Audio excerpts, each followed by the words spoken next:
crisis which threatens national security and could lead to public disorder. A strike by members of the RMT. Ladies and gentlemen, look at this. It's another TEF6686 radio, kindly sent in by BangGood. This is the RX260-A. It covers frequency modulation, long wave, medium wave, short wave, AM modes. It has a DSP in it, and it does RDS. That's a radio data service, RDS. A lovely little numeric keypad on the front of it here, with the option to be able to change mode, be able to change bandwidth, volume up and down buttons and that kind of stuff. Let's just have a quick look at the back of this unit. On the back of it then we have two speakers. I've found that the speakers on this unit are just a little bit quiet and just a little bit tinny. Considering the size, the physical size of the unit, you'd sort of expect those speakers to have a little bit more beans. Don't get me wrong, they're perfectly audible. They don't quite have as much grunt. Grunt. Power button on the back of it here. We've got like a little Wi-Fi antenna. In fact, even underneath that there, it says quite clearly a Wi-Fi or Wi-Fi. This Wi-Fi option gives you the ability to be able to connect your laptop to the unit and then remotely control this unit and also feedback the audio from this unit. So you can be away somewhere with another computer and listen to this radio, what this radio is receiving remotely. So you need ultimately two computers. But yeah, it's sort of an interesting concept. I must admit, I'm not sure if I'd use it. There is a Discord about this. So if this is something that you're interested in, just go ahead and Google that. Connecting Wi-Fi to a TEF6686 radio. We've got a USB port here to be able to charge it up with and be able to do firmware updates. We've got a standard sort of SMA type antenna here, one of those telescopic doofers.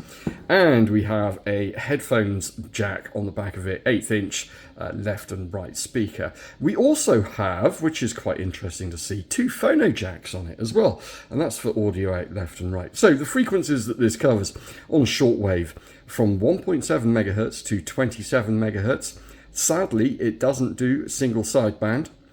Medium wave, 520 to 1720 kilohertz. Long wave, 144 to 513. And then FM, 65 megahertz to 108 megahertz. Interesting that it goes all the way down to 65 megahertz. Big sticker on the top of it telling you that it's a high sensitivity radio, and I concur, indeed it is. It's got a very nice receive front end on it. It has an infrared transmitter, so you can use a little handset. You can put this in the corner of the room and press buttons on your handset and turn it on and off and change frequency and all that kind of good stuff. It's got the ability, it's got a PA on it. I can only assume that this means the outputs on the back of it, the phono outputs on the back of it, can go to a PA, data, TK. It's quite probable that this has a touch screen on it. Let's have a quick look. Does it have a... Yes, it does. There we go. See, so we can touch the screen itself and we can change bands and that kind of stuff. What else have we got on here?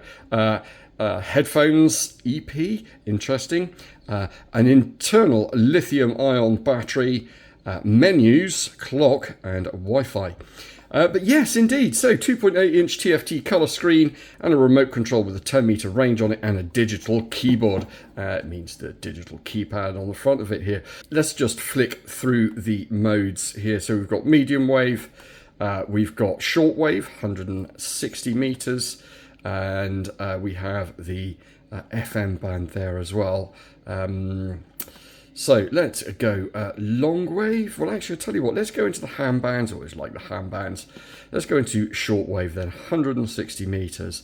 And let's put in 14250. Enter. There we go. So now we're on the 20 meter band in the ham band. And whoops, press the button, silly boy. There we go, and it's remembered that. So we're on the 20 meter band here, and it's telling us that we're looking at shortwave and auto bandwidth. Oh god. Right, so let's change bandwidth. So again, so we can go 3 kilohertz, 4 kilohertz, 6 kilohertz, 8 kilohertz. But yeah, there's some lovely meters on it. The display is absolutely gorgeous. As I say, I mean, I just tend to use it for listening to Radio 4. So with the mode button here, then we have the ability to be able to switch between manual mode, where we type in the numbers yourself, auto mode, where effectively it'll do a scan for you. So if you press the volume up button, there we go, it started scanning. And let's just go back to, whoops. Let's just go back to manual mode, 95, okay. And I wish, yeah, there we go. So manual mode, and the volume buttons in manual mode now become the tuning buttons. And this is Radio 4. Within minutes, rescue boats are speeding through the rough waves and helicopters are rising into the sky. Now they have a chance.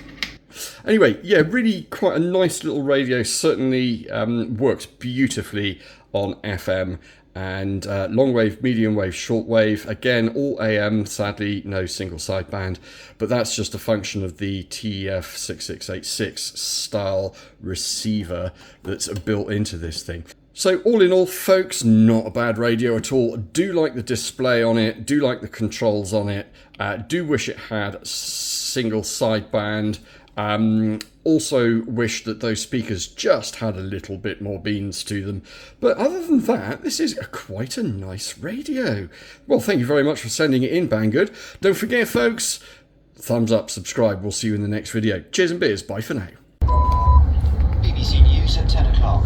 Ghislaine Maxwell, the convicted associate of the sex offender Jeffrey Epstein, has told US officials that a much discussed client list does not exist.